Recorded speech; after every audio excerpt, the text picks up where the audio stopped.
Hi everyone. Today we're talking about another complex emotion. The emotion today is regret.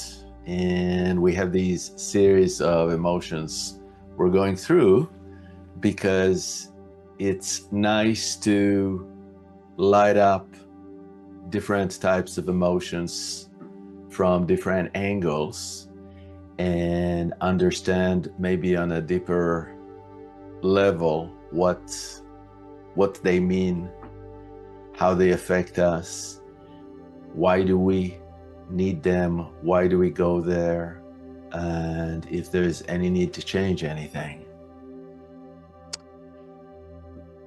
And so what is regret? It requires two things. It requires a sense of responsibility. It's something that happened and I have a sense of responsibility. It also requires that I feel that I wish I could change it. I wish something else could have happened. I wish I made a different decision. So many times it is related to decisions we made. So we're responsible for something and we wish it could have been done differently. And it's similar to a family of related emotions and feelings that are also backward looking. So they're about the past, and it's also a little different. So for example, let's see, guilt. When we feel guilt, we usually do feel responsible, but with guilt, we don't always necessarily wish that we could have changed it, because that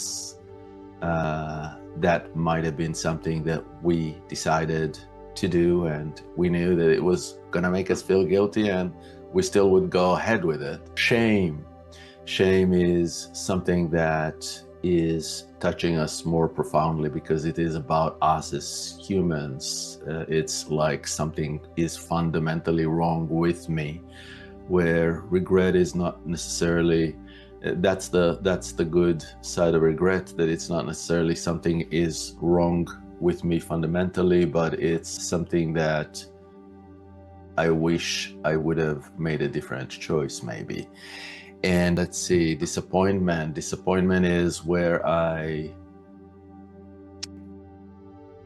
couldn't really control the situations. I didn't make perhaps the choice because or maybe there's no choice really. Maybe it rained the day that I was going to have this birthday party outside, and I wish it would have been different, but not much I can do about it.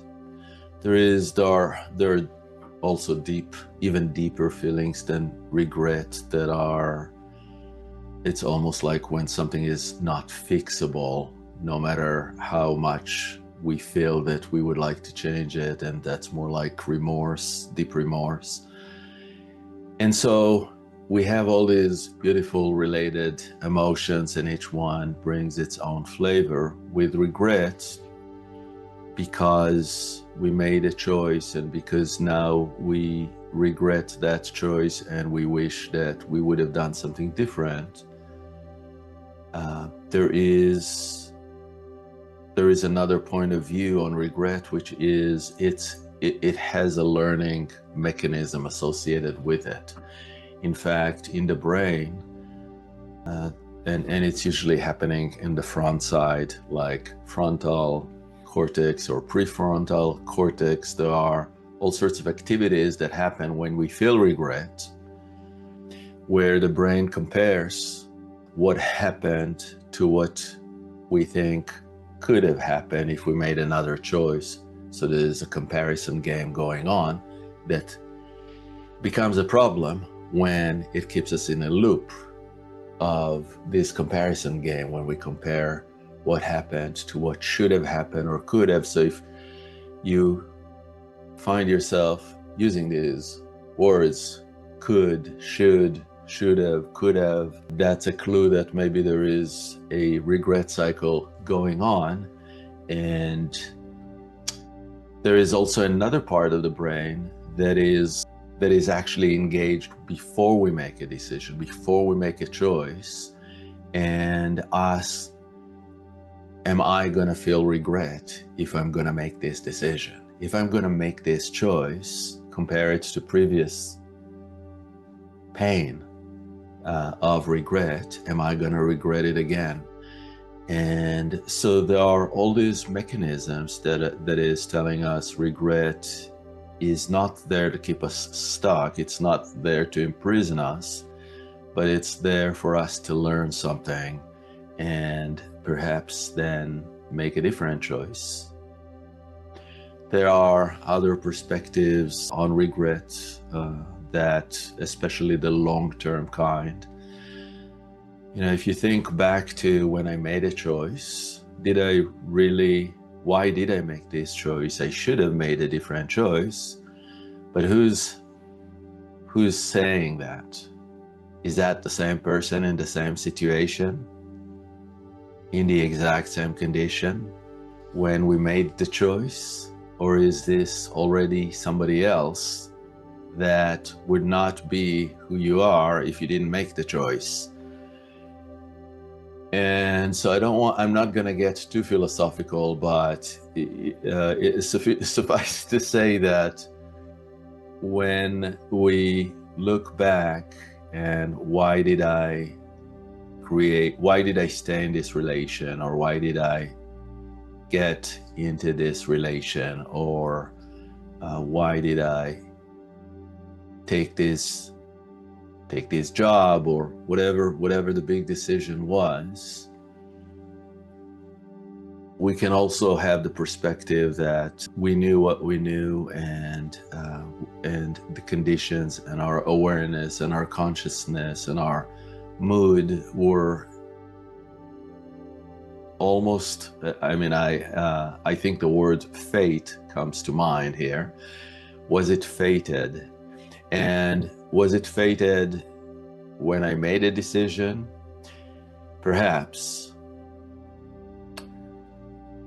But there's certainly something about fate when you made a decision and the decision brought you to who you are today, where we are now. That is fate, and so it is part of who we are. It becomes part of who we are, all these decisions that we're making, and we have a choice to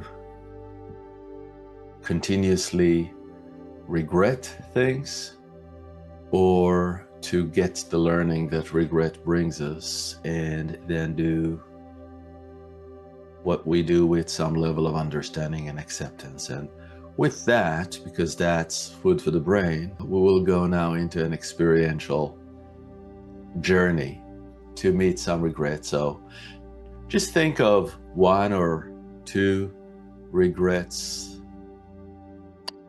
things in your life that you wish were different, that you feel you could have, should have. Too bad that I didn't make another choice. And just remember it as we move through. You can apply it then to anything that comes up in the future that you say, why do I feel so stuck? Why do I get imprisoned with these thoughts?